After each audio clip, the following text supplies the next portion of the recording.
Baseball in the Boroughs is presented by Verizon. Verizon is going ultra, so you can too. Josh Donaldson's walk-off grand slam Wednesday night was supposed to be the spark to get the Yankees riding on a high again, but pitcher Frankie Montas and the offensive struggles Thursday night have sobered Yanks fans up yet again. Let's talk to Greg Joyce of the New York Post to see how #RepBX can get back on track. Greg, since Brian Cashman acquired Frankie Montas and he's put on the pinstripes, he's been an early disappointment in 3 starts. He's given up 14 earned runs, and he's given up 18 hits over 14 innings. Talk to Yankees fans. Can they chalk that up as him trying to find his footing with the new team, or should the fans be concerned? Yeah, I think you can certainly chalk some of that up to still finding his footing and getting used to his, in some new environment, new team, new coaches, new catcher that he's thrown to, new hitters that he's facing in a new division. It still is only 3 starts. That being said, obviously, if that continues, that's a concern because the Yankees thought they were really, kind of boosting their rotation when they brought in Montas. He was still, when he first joined the Yankees, he was still kind of building back up from some shoulder inflammation that he had with the Athletics. But, obviously he's going to get another big test next week against the Mets. And I think he's still kind of getting his footing. So I think for now, you can kind of chalk it up to that. Obviously, if it lingers into next month, maybe that's a different conversation.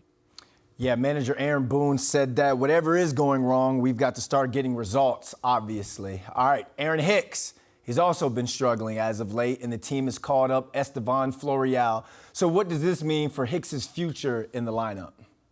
Yeah, it's not exactly clear right now, but I think, he sat out a 3rd straight game last night. We'll see if he's in the lineup tonight, but it seems like the Yankees are kind of dedicated to at least giving Estevan Florial, a runway here.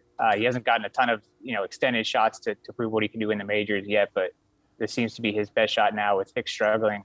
Obviously he's had some real offensive struggles this year, but, earlier this week we saw some defensive struggles as well too. So would be surprised if he kind of rides the bench for a little bit as that 4th outfielder type, maybe some pinch run scenarios but Aaron Boone said yesterday it can all change with one swing. So I think they're holding out hope for Hicks. He still has 3 years and about $30 million left on his contract after the season. So, I think he'll stick around, but obviously he's not going to get the majority of the playing time heading forward, it seems like. Yeah, as a former football player, not baseball player, sometimes taking that back seat, sitting the bench for a little bit, getting your mind right is the best for you. But the biggest thing, stay ready so you don't have to get ready. Like we said, at the drop of the dime, this thing can change, and he need to be called on to be a hero. So let's move on to the Subway Series because that's next week. The Yankees are going to face Mad Max Scherzer and Jacob deGrom. And we all know that ain't no easy walk in the park. So how important is it for this team to get a couple of wins before facing off against the Mets?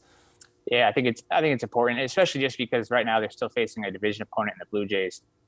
They lost 2 or 3 to the Rays earlier this week. Now they have 4 against the Blue Jays, dropped the first one last night. So, that's most important here is just kind of trying to reestablish that division lead they had. It's still 9 games as of this afternoon, but playing the Blue Jays that are the team right behind them, obviously that can start to change quickly if they don't turn it around soon. So I think it's important to kind of, snap out of that funk. Obviously, the 2-game Subway Series next week will draw a lot of attention. And like you said, the Mets going with Scherzer and deGrom. I think the Yankees are lined up to have Herman and Montas. So obviously on paper that doesn't look favorable to them, but who knows what can have in that series. Obviously that could be a big momentum swing either way, but yeah, the Yankees could certainly use a little bit of that swagger back before they get there.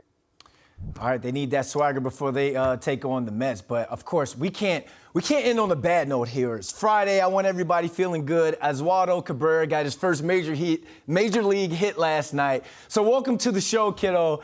Thanks, Greg, for joining us. Thanks, Brandon. Baseball in the Boroughs is presented by Verizon.